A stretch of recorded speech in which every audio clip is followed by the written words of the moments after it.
Hello and welcome to the Airline Business Podcast, discussing key news and trends in the global airline sector. This time, airlines brace for continued aircraft delivery and supply chain pain, while seeking sustainability breakthrough. My name's Graham Dunn, Executive Editor at Flight Global, and joining me as ever is Airline Business Editor Lewis Harper. Hi Graham, how are you? Yeah, good. I really committed to putting some emphasis on the Lewis Harper, so I made clear I'd finish speaking this time. I think was that worked. 51% sure that I was meant to speak then, which is a massive improvement over where we were before. So there we go. That, had we not spent 30 seconds talking about the intro, would have been our most polished intro. It would, yeah. We'll learn. Excellent. Yes, it's an interesting time. So we are recording this, I guess, on the eve of the airline third quarter results season. We have had the first couple of airline results come through with Delta and United Airlines. To some extent, Delta and United are operating on a completely different spheres. Lots of other airlines, even with Delta having a slightly more troubled quarter than they usually do due to the IT outage, which particularly impacted them. Delta and United post-pandemic, I suppose, they have sort of led the way a bit, haven't they, Lewis? Yeah, they have. And yeah, as you hinted at there, they kind of, certainly United and Scott Kirby, more openly talk about the structural advantage that those two think they have.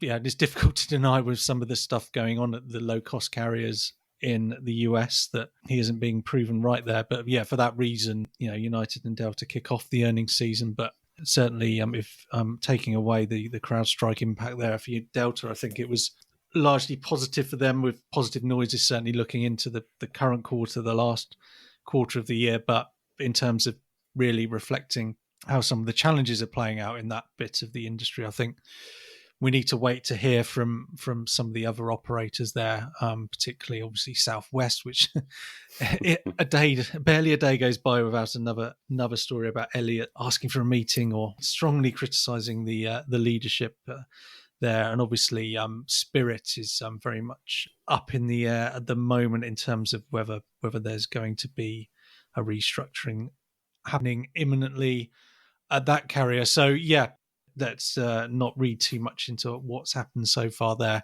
And I think obviously we'll also be moving to the other regions soon. So probably more to get our teeth into in the coming weeks. But I definitely think one of the narratives we'll be looking at and the issues we've been looking at will be the extent to which continued aircraft delivery challenges, delays, continued supply chain problems, which means even the aircraft that airlines have today, keeping them in the air is a huge challenge. None of this is new, but I'm really sort of struck how, just in the last few days or so, we've had a series of announcements or bits and pieces or moves by airlines, all of which are indicative that this problem isn't going to go away anytime soon. I know, yeah, I do wonder, it feels like there's almost a concerted effort that all the airline CEOs suddenly thought, people aren't talking quite as much about the supply chain challenges, and we're still feeling them every day. So let's get out there and remind everyone. And as you say, nothing new, but I guess airlines certainly in Northern Hemisphere through the peak season this year, looking into 2025 and probably, calculating where the capacity is going to be. And it's probably a logical time to start talking about that again. Obviously, Ryanair is an example there where they have pretty strong growth ambitions and again, talking about the next fiscal year, where they're going to get to in terms of passenger numbers and expecting to fall short because, having already been short this year of max deliveries, they're expecting that to continue. So yeah, it's become a sort of up the agenda again, I guess. And Ryanair is one example, and I think Lufthansa as well. They've been talking again about perhaps certainly since the entire COVID period, really, how that's played out for them and how they're short of aircraft looking into 2025. Yeah, no, absolutely. And there are two quite different experiences post-COVID. Lufthansa, which has struggled to get back to pre-COVID capacity. I think they've previously talked about since 2019. They embarked on this major wide-body refleeting. It's something like, I think it's over 40 aircraft that haven't come since then, which is quite significant. And they've certainly been, this starts having an impact. I think you're absolutely right. There is an element where this moves up the narrative for various airlines. Partly, I guess, because, the conditions are slightly harder. There are other pressures. Whilst, airlines were making kind of record revenues, bumper profits, actually, remarkably strong year in 2023, which was probably an over correction in many ways. As the message is a bit more nuanced this year, I think, and we'll go on to talk about fuel price in a little bit and the impact of that, which is a major contributor. But we did have a brief period where fuel prices were back up again, and of course, that's where your operational costs start creeping up. Lots of people were talking about the A380, and there was good logic for taking that aircraft out of the fleet. In many cases, for many airlines, that was an operational efficiency decision, I guess.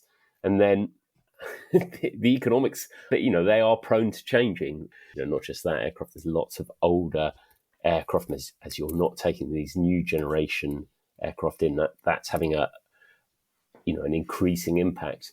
Obviously, the other thing that's happening is, obviously we've got fresh challenges and problems at Boeing, which we'll talk about. You quite often hear airline chief executives on calls talking about, we're one of their top tier customers. When look how long we've been a customer, look how many aircraft we've got on order, look how important we are. Boeing and Airbus have quite a few customers like that who they want to look after. So there is I think part of that narrative is around, we're quite important. Now, O'Leary, a man who has been known for some sort of tactical pressure putting on, I'm sure it does absolutely no harm for him in terms of trying to get as many of those 737 MAX jets in before summer peak. If he mentions, I think look what's going to happen to our growth plans next year because we're not going to get them in. So I think that's probably playing into it to some extent as well, isn't it? I think so, yeah, and certainly I've heard O'Leary say before that they don't want deliveries, once you get into the key busiest summer months, because the airline just as a business is too busy to be taking in new aircraft. So absolutely, yeah, looking ahead to that summer peak, and already obviously concerns, and getting ahead of it, as you say. I think in the past couple of years they've maybe been more minded towards optimism. I think we've got to the point where I think they're a bit more wise of what might follow. Of course, you can throw Tim Clark into the mix there. I mean, we've the number of stories out there about when the 777X will come into service has rocketed again, because obviously that's been affected by the situation at Boeing with the strikes. And now I think Tim Clark had kind of hinted at this before, but now we're pushing that into 2026 very firmly.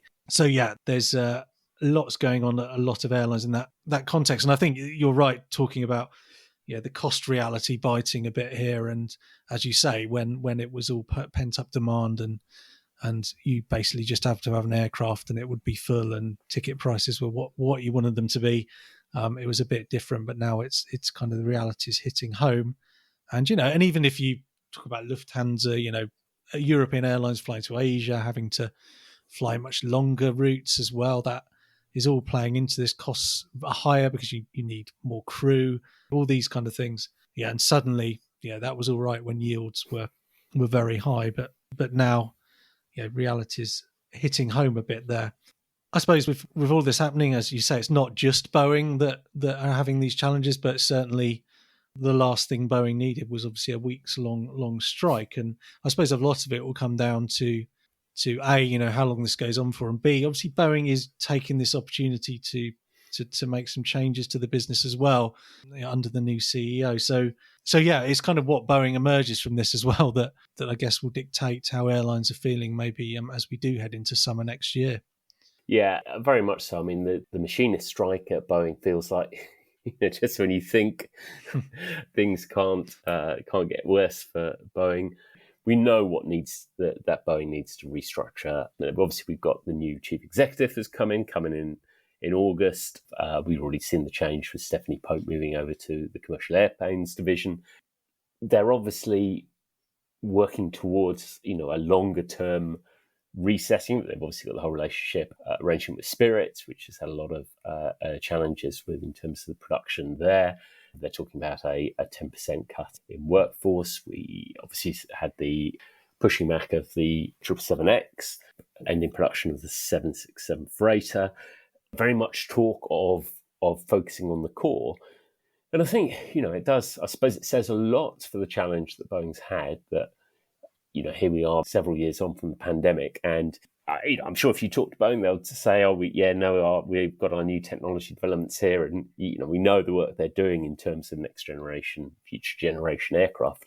But it seems clear to me that the focus today is on righting that business, getting production rates back up, real focus on those core programs.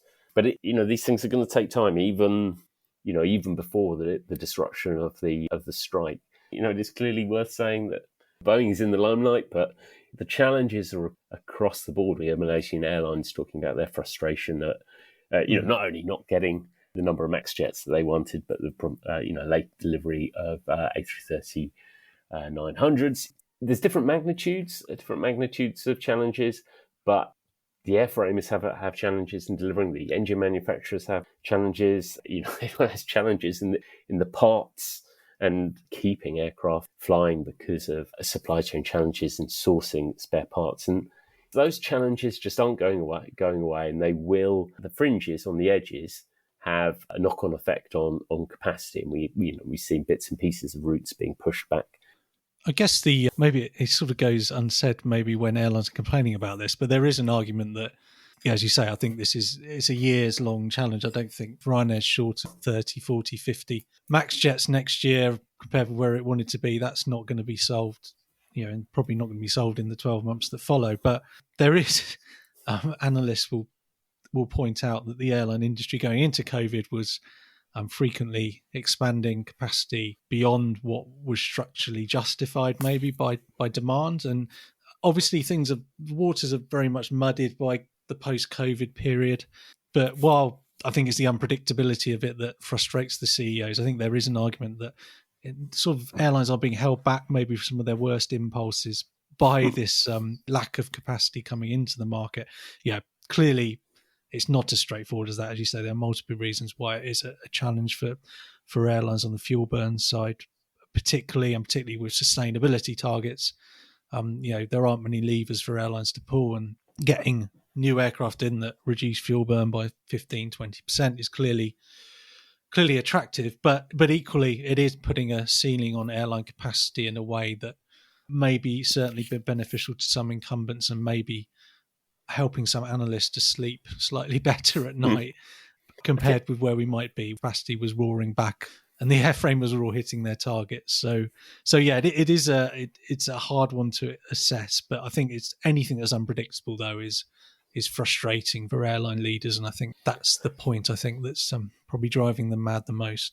I think it's interesting because you can obviously point to the supply chain challenges, and we've obviously seen areas of, you talk about the China situation in terms of competition from China, overflying Russia or not, kind of the challenges in the Middle East. As ever, there's lots of issues which point to, this could be after what was a slightly challenging second quarter, there's lots of things that would lead you into assuming that, the rest of the year is not going to be great and it's not going to be a happy story for airlines. But it's not quite as straightforward as that. And it's probably fuel that is on the oil price, and actually specifically around the price of jet fuel, which makes things not quite such a simple picture. Yeah, and obviously with the caveat that we're recording this at a certain point and talking about oil prices, we'll go on to talk about obviously exactly where share prices are today after this, but and make some predictions based on that. But no, it is a good point. I think there is a broad sense. I think we went to the IATA AGM in early June. It felt pretty upbeat, but then when we went into the second quarter earnings season, there was a lot of commentary around things being softer than people thought. And as you say, there was then an assumption maybe that 2024 wasn't going to pan out, certainly in profitability terms, quite as everyone expected. But its falling oil prices had really provided an opportunity to perhaps offset that to a point. And obviously, I'm very cautious talking about this because from where we are only a few days ago, I think with tensions in the Middle East ratcheting up, we saw oil prices then spike. They've sort of come down a bit, back down again. And if you look at certainly the sort of 3-year trend, they're low by those standards. And crucially as well, the crack spread, so the difference in price between crude oil and jet fuel has come down to what IATA say is something more like historical trend levels, where they've been massively elevated, something like $60, now down to something like $20 when I last spoke to them. And that differential is really critical. So at the same time as oil prices coming down, and obviously jet fuel tends to track oil prices, that broadly over the past few weeks, that has been a really positive trend. And as I say, with all the caveats around, we know that the challenges in the Middle East, particularly, it wouldn't take much with Iran being central to that and an oil-producing nation for that to change. But if that endures and oil sticks around sort of $70, $75 a barrel, that is going to be a big boost for airlines. And I think talking to IATA recently, I think they were slightly pushed back against the idea that they were necessarily heading for a major revision of their profitability forecast for airlines this year. They sort of acknowledged some softness, but that oil price benefit, if it does endure for the next 3 months or so, really could make the difference in that regard. So something to keep an eye on, but we won't make a habit of predicting or forecasting oil prices. I'll hold you to that, Lewis. When we get to next month's pod, Lewis Harper will tell you whether the industry is what the industry profit will be. Looking forward to that. That can be your right. I suspect there might be another caveat or two coming with that, but we will have plenty more colour after the Airlines report in the next few weeks. So that's where we'll leave the first half. After the break, I mean, Lewis, you were at a IATA Sustainability Conference last month, I think it was, or earlier this month. Last month, yeah. Last month, I think. And it was a brilliant opportunity to take stock of where the airlines are in their challenge in terms of sustainability and making the kind of improvements that the industry needs going forward. And we'll talk about that after the break.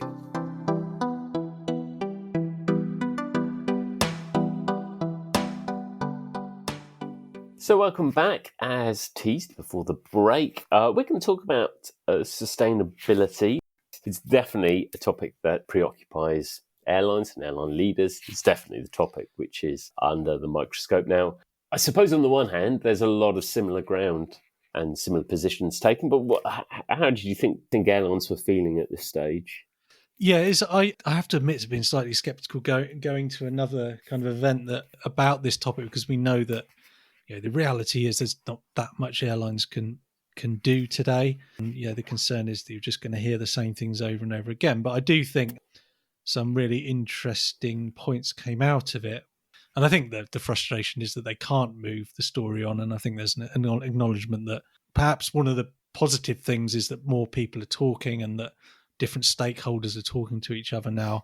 But I think broadly that the key areas that were talked about were sort of around interesting CORSIA, the ICAO offsetting scheme, which is kind of any net zero roadmaps you see is pretty small, but interesting that was mentioned very noticeably a lot more than I've heard at other sustainability events or on any kind of sustainability panel in recent years. I mean, that's partly because the baselines that are used for that are starting to be breached now, so we're in a voluntary phase, I think, so there needs to be action on it soon, but I think it's partly also because of what it represents in terms of how the industry could tackle things going forward. Obviously SAF is just that is the topic, getting enough done to develop a SAF industry that means that airlines can start using it in an industrial scale. And Willie Walsh was there, so the EU perhaps didn't come out of it as well as could be hoped. So, very firm message, don't do what the EU are doing on aviation sustainability. So I was pleasantly surprised. It did move the story on, even if, in practical terms, perhaps airlines are still just fighting over that tiny amount of SAF and buying newer aircraft as their and getting some operational improvements mainly as their sort of levers today. Of course, it's interesting to see that one kind of return, wasn't it? I mean, we remember the big kind of issue a few years back in trying to make sure that an isolated or in patchwork of individual state and regional solutions, Corsair as more of a global scheme, kind of settled that. Why is that kind of re-emerged as an issue?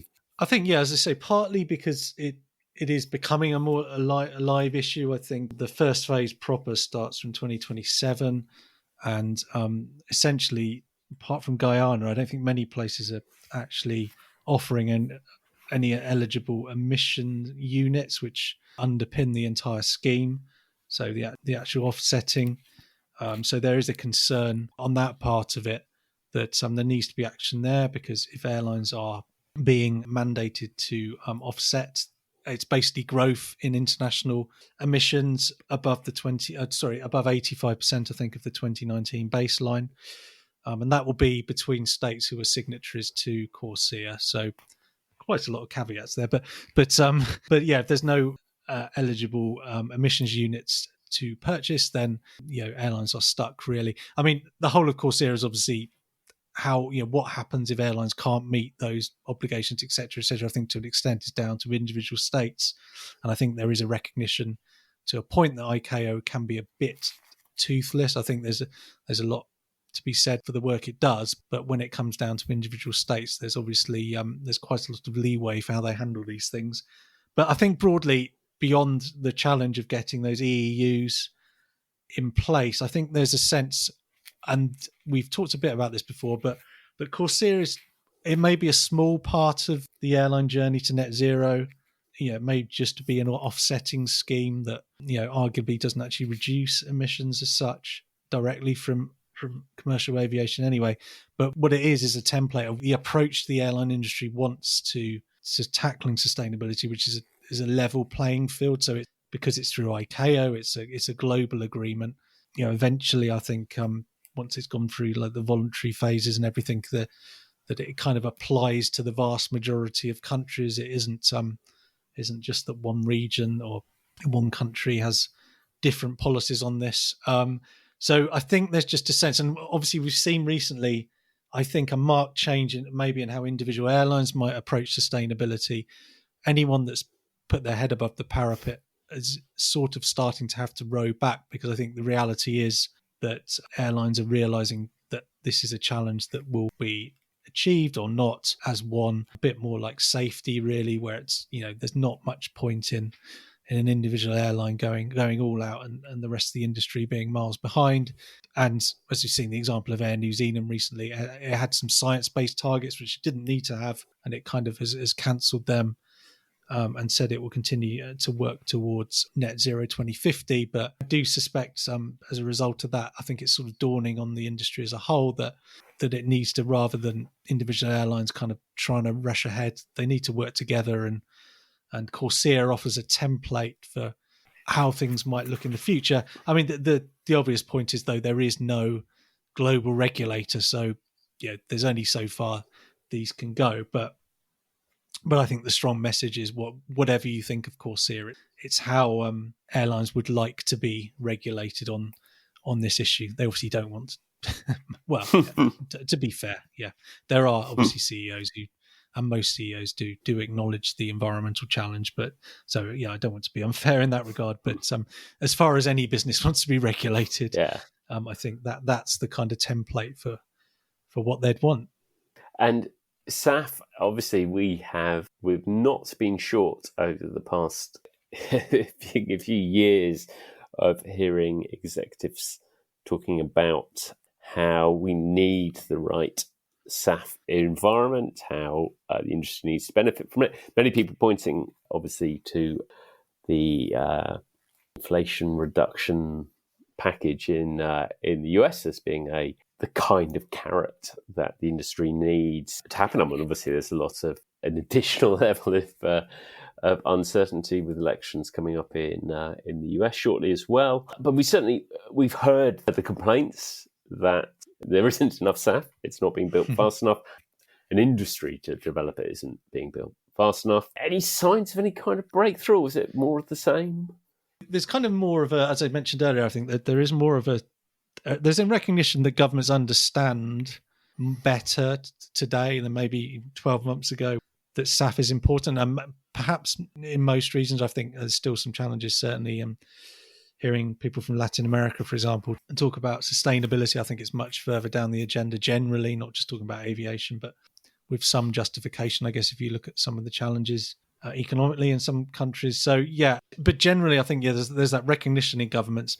What I really got a sense of, though, was from IATA was particularly, and certainly some of the airline representatives there, is a growing frustration that it's fairly obvious what the problem is, which is that it's still pretty lucrative to make things with fossil fuels.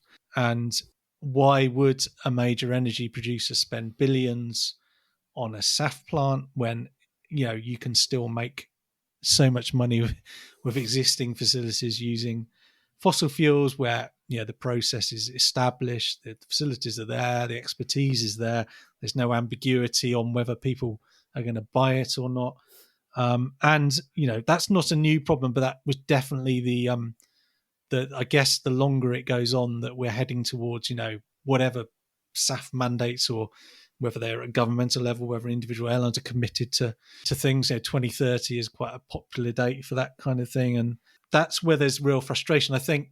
And also, talking to Marie Owens-Thompson, the head of sustainability at IATA, I think her frustration is that there is still subsidy of production of fossil fuel based products in many countries, and governments are committed through the Paris Agreement to addressing this, but they continue to fail to, I think, when it comes to the SAF side of things anyway. I think there are, whether it adds to the frustration or gives you reason for hope, it depends on where you look at it. But if you look at solar energy and wind energy, for example, governments have done quite a lot to make those things happen. So there is a template for this. And I think IATA says, the amount of money needed to essentially bring 100% SAF across commercial aviation isn't dissimilar to the amount that's been spent on building up solar and wind energy and other renewable sources. So there kind of is a precedent there, but I think that the frustration is that it's not happening, and that the evidence seems to be that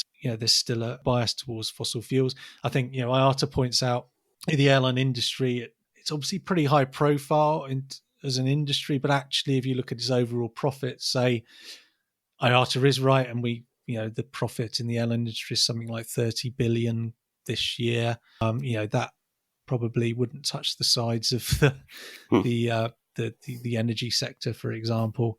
That said, that as I mentioned earlier, I think there was a sense that this collaboration is increasing, and everyone knows what needs to happen now, at least. So there are multiple phases we're going through in this net zero journey. But at some point, something needs to actually happen, I guess.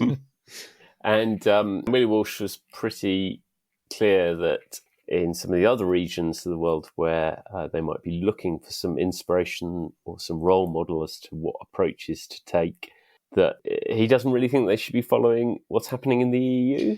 No, he was pretty clear on that. Yeah, it was almost the levels of his complaints about Heathrow, really. Obviously, being someone who's run an airline in the EU, I guess he's very qualified to talk about this. But yeah, the complaint about the EU would be that they're basically doing everything wrong, and I'm sure they would push back and say that's not the case. Obviously, as an more advanced economy, I guess, than some other regions, I guess they do have a different approach. But I think the strong sense is that the danger with what the EU is doing is that the ETS, so the emissions trading system, which exists for intra-EU flights, for example, and on top of that, the lack of SAF incentives for the production, but at the same time having mandates for SAF usage that kick in pretty soon. The costs for European airlines are going up, and crucially, that's in comparison with international peers, and it's kind of creating a situation where the EU could become uncompetitive from an airline standpoint, and that The danger is that you're going to see ground to international carriers. You look at the big Gulf carriers, for example, who can connect markets from Europe pretty easily and have been doing it for a long time, who don't have those costs in place. You talk to different people. Obviously, that's the airline perspective, and it's not an unreasonable one, and it's certainly I know is shared outside the airline sector as well. But equally, that one of the obvious points about the sustainability challenge is someone does need to take the lead, and I think and I guess IATA would acknowledge that. It's probably, I guess, the manner in which the EU is doing that is more towards, I think there's a broad vibe that aviation is something that needs to be dealt with, and that potentially if it can't make its business work with these rules, well, there we are, we'll probably have demand suppression, whatever. Whereas I think Willie Walsh talk about other regions have a much more positive approach to it, and the policy is more aimed at making sure that airlines can continue to grow and operate unencumbered by these extra costs in the future. So yeah, a pretty strong message. Don't do what the EU are doing. I would stress that talking to Marie Owens-Thompson again, that she did make the point she's very much in favour of the EU, and kind of was lamenting some of the moves from certain countries recently towards sort of wholesale, but kind of ending sort of freedom of movement in the sense. I think the EU, from an aviation point of view, certainly commercial aviation has a lot to shout about, and certainly in terms of its internal market. A bit less so from my IATA perspective, maybe in terms of the airspace, but mercifully that didn't come up much this time. So yeah, there we are. As you mentioned, the Inflation Reduction Act, I think the concern there would be the longevity of that, but certainly the idea that that things are more skewed towards incentivizing the production of SAF rather than giving airlines mandates and saying, well, you need to sort it out is better. And I think Marie Owens-Thompson put it quite nicely. I think airlines are suffering from compliance anxiety, she said. So essentially these EU mandates, whatever, are approaching, or CORSIA, the need for CORSIA emissions units are all on the horizon, and there's very little evidence of those things being addressed to the scale that's needed. So yeah, an anxious time for airlines. And yeah, it'll be really, as I say, it did move the agenda on, I think, a bit at this event. And who knows where we'll be in a year, but certainly some of the mandates start kicking in, and it'll be really interesting to see. I do think another point, sorry, just to add something else as well. We are, there's a generation of airline leaders who've been talking more in abstract terms about some of these sustainability issues. I do think we're nearing the point where people under 5-year contracts are going to be around when some of these things kick in. And I don't want to suggest that airline leaders, would intentionally not address something because they won't be around, but I do think that just naturally, because people taking on leadership roles now are actually going to have to grapple with these things and are going to be facing these challenges while they're in office, I think that will make a big difference as well, and will just add to the imperative really that these things need to be sorted. So yeah, watch this space. Watch this space indeed. Excellent. Okay, well, we'll leave it there for this week. This time we will be back next time to talk about airline results season, no doubt, and various other bits and pieces. But thanks again, Lewis. Thank you, Graham. A reminder, you can catch up on all the stories you mentioned in this podcast at flightglobal.com/airline-business. If you have enjoyed the podcast, please like and review us. Don't forget to subscribe to get new episodes in your podcast feeds directly, and we'll see you again next time.